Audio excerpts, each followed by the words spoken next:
na ilikuwa sio macho ya kawaida, kikaniambia, sasa naomba unifate, nami nitaenda kukuelekeza yale ambayo yanaandaliwa kuhusu nchi ya Tanzania.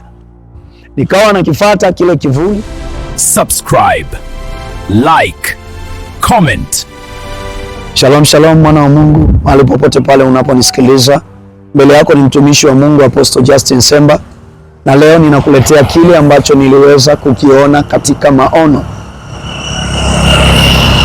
Nilipokuwa nimetoka kuomba katika maombi ya saa 8 kwa ajili ya kuombea taifa la Tanzania, Mungu alinipa neema niweze kuona kile ambacho kimeandaliwa katika ulimwengu wa roho kuhusu nchi ya Tanzania. Nami nilipewa neema nikaweza kuoneshwa nipo njia panda ya barabara ndefu sana, na cha ajabu kilichokuwa kinanistaajabisha katika maono yale, niliweza kujiona nimevaa nguo iliyoandikwa Josephat Gwajima. Nilikuwa nimevaa kaush imeandikwa Josephat Gwajima. Nilipokuwa nimeitazama ile kaush, nikawa nabaki na shangaa. Nikawa nataka nivue ile kaush kwa sababu mimi sio Askofu Josephat Gwajima, na moyo wangu nikawa nimepewa mzigo mkubwa sana wa kutaka kuivua. Nikaisikia sauti inaniambia kwamba usivue kaushi hiyo, kwa sababu ukivua kaushi hiyo utajiondolea uhalali wa kwenda kuoneshwa yale ambayo tunataka uende kuona. Ghafla akili ikanijia, na mimi nikagundua ya kwamba kumbe kitu kilichonipa access ya kwenda kuoneshwa mambo ambayo Mungu amepanga juu ya nchi ya Tanzania ni ile kaushi niliyovaa imeandikwa Josephat Gwajima. Kwa hiyo sasa, kwa sababu nilikuwa katika njia panda na njia ilikuwa ni ndefu sana, nikawa najiuliza ndani ya moyo wangu, sasa niende huku, niende huku, niende huku au nirudi nyuma? Lakini sauti ikaniambia ya kwamba utakwenda kule ambako mimi nataka wewe uende. Ghafla kikatokea kivuli ambacho kilikuwa kimesimama mbele yangu, na macho yake yalikuwa ni mekundu sana, yalikuwa sio macho ya kawaida. Na kifata kile kivuli, na kifata, ghafla mbele yetu lilitokea jengo kubwa sana, na lilikuwa si jengo jingine, bali ilikuwa ni jengo la ikulu ya jiji la Dar es Salaam, ikulu ya Tanzania, mahali ambapo anaketi rais wa nchi ya Tanzania. Rais yoyote atakayeingia anaketi hapo, ikulu ya jiji ya Dar es Salaam. Ghafla lilitokea lile jengo likiwa ni kuukuu sana, likiwa limechakaa, na nilikuwa nikiwaona watu ambao wamelala like kama maaskari na wanajeshi ambao nguo zao zimechoka sana.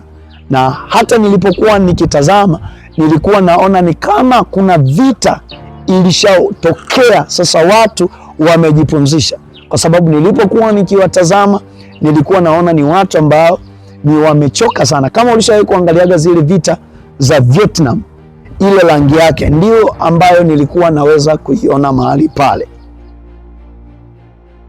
Mungu wa mbinguni aweze kukusaidia kuweza kuelewa nini maana ya maono haya.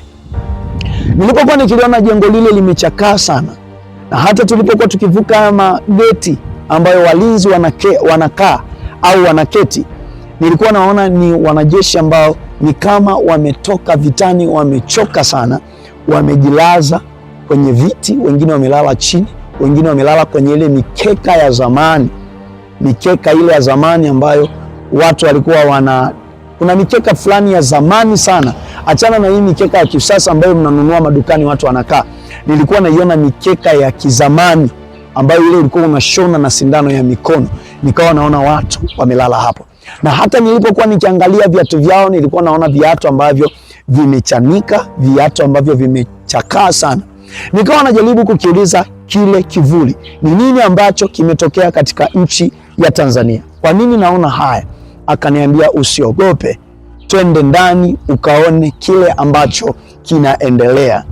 Nilipokuwa nikizama ndani zaidi, nikiingia ndani zaidi ya lile jengo, kwa sababu kwa huku nje limechakaa sana.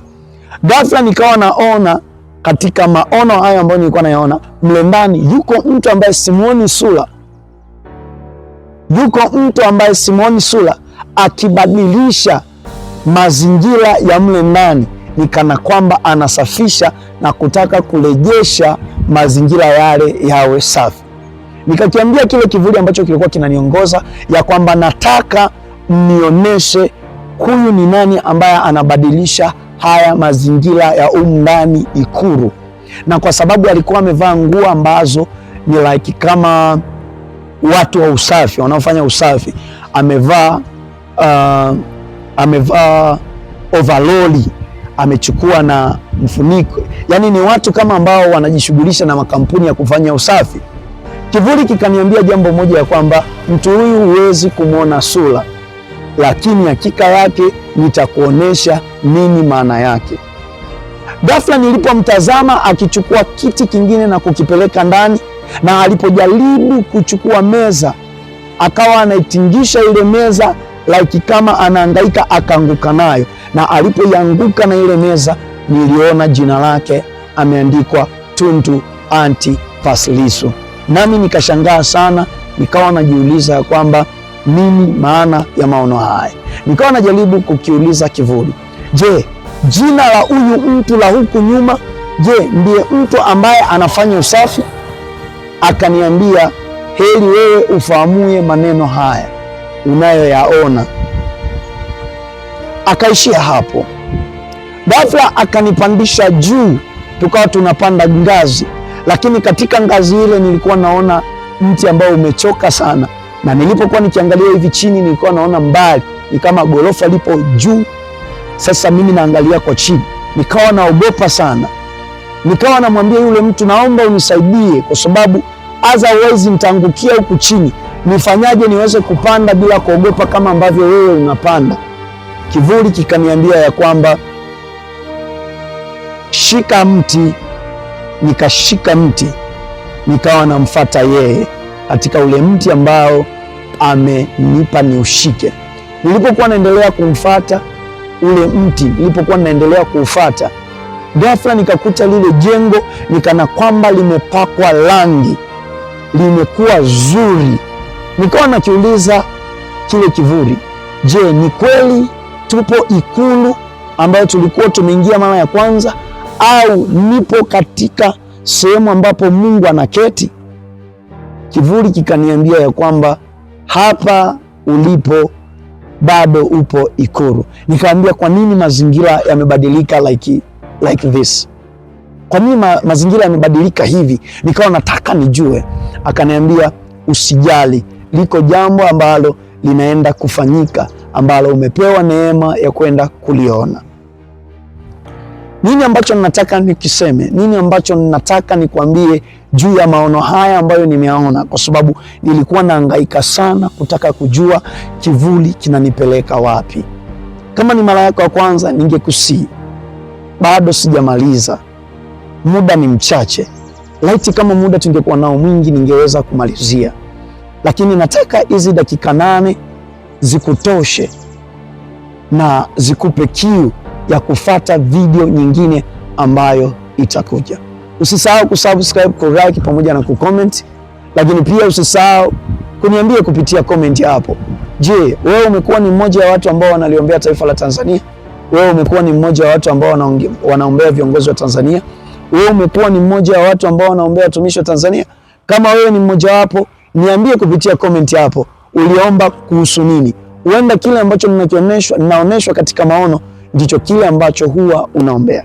Mungu wa mbinguni akubariki sana, na hakika yake nuru ya uso wake ikuangazie siku zote za maisha yako. Usisahau kutani on notification ili kujihakikishia kupata habari mbalimbali ambazo tutakuwa tunaziachia kupitia mahali hapa. Ni mimi rafiki yako, mtumishi wa Mungu, Apostle Justin Semba. Ubarikiwe sana.